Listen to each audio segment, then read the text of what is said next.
warahmatullahi wabarakatuh. Saya Nur Syariah binti Muhammad dan Siti Zulaikha Hazika binti Wazi. Pada hari ini kami akan memberikan perkongsian tausiah Ramadan berkaitan ibrah peperangan Badar.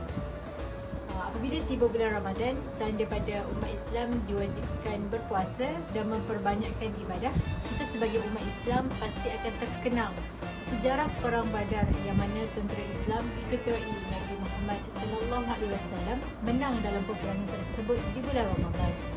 Perang Badar telah berlaku pada 17 Ramadan tahun kedua Hijrah yang berlaku di suatu tempat bernama Badar. Apa yang mengagumkan dalam peperangan ini, tentera Islam hanya bertempur dengan 313 orang kekuatan tentera sahaja dan melawan 1000 tentera musuh.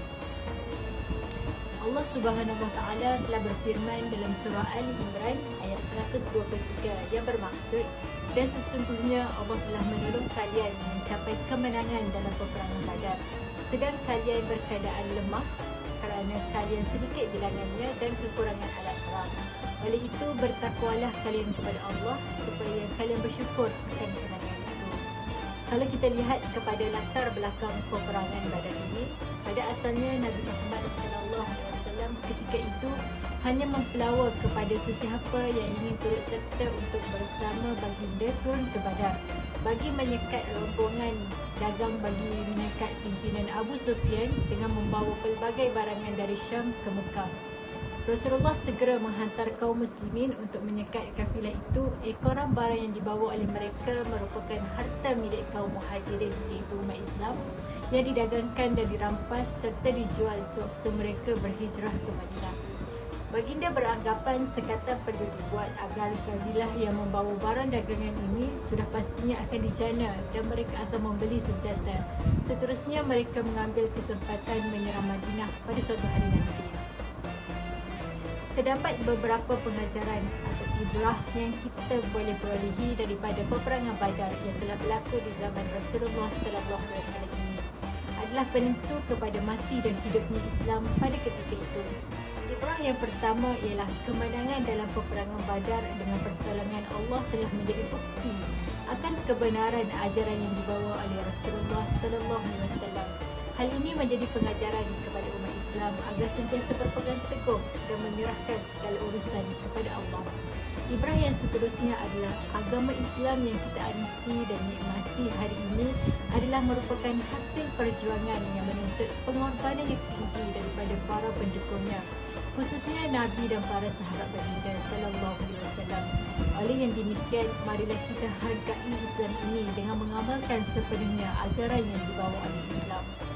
Pada zaman Nabi Muhammad SAW juga sudah pun diwujudkan majlis syura atau bermusyarat sebelum membuat apa-apa keputusan dalam perkara yang tiada nas yang jelas dalam Al-Quran dan As-Sunnah. Al-Quran dan As-Sunnah adalah merupakan asas pentadbiran dan politik Islam yang tetap dan tidak harus diabaikan. Selain itu, baginda juga menekankan sifat keimanan yang kental, doa yang berterusan serta tawakal yang tinggi kepada Allah Subhanahu Wa Taala merupakan senjata yang ampuh dan berkesan bagi menghadapi sebarang serangan musuh-musuh Allah Subhanahu Wa Taala dan Islam di sepanjang zaman. Ibrah yang seterusnya adalah perancangan rapi dan berstrategi perlu diaplikasikan. Baginda sallallahu alaihi wasallam adalah seorang yang pakar dalam strategi peperangan. Ketika menyusun atur dalam peperangan tersebut, baginda mengambil kira dari segi kekuatan dan kelemahan pihak Islam dan kafir. Ibrah yang terakhir yang boleh kita perolehi daripada peperangan Badar adalah Nabi Muhammad sallallahu alaihi wasallam sentiasa berpesan agar umat Islam mesti yakin bahawa sesungguhnya Allah Subhanahu Wa Taala Maha Kuasa untuk memberi pertolongan dan kemenangan kepada golongan Islam sekalipun jumlah pengikutnya kecil dan kekuatannya terhad. Namun begitu, faktor kesungguhan yang dimiliki oleh orang Islam menyebabkan Islam telah menang.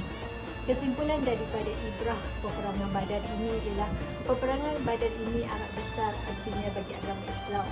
Kemenangan ini juga menguatkan lagi kedudukan Islam di Madinah dan menambahkan keyakinan bahawa mereka adalah pihak yang benar.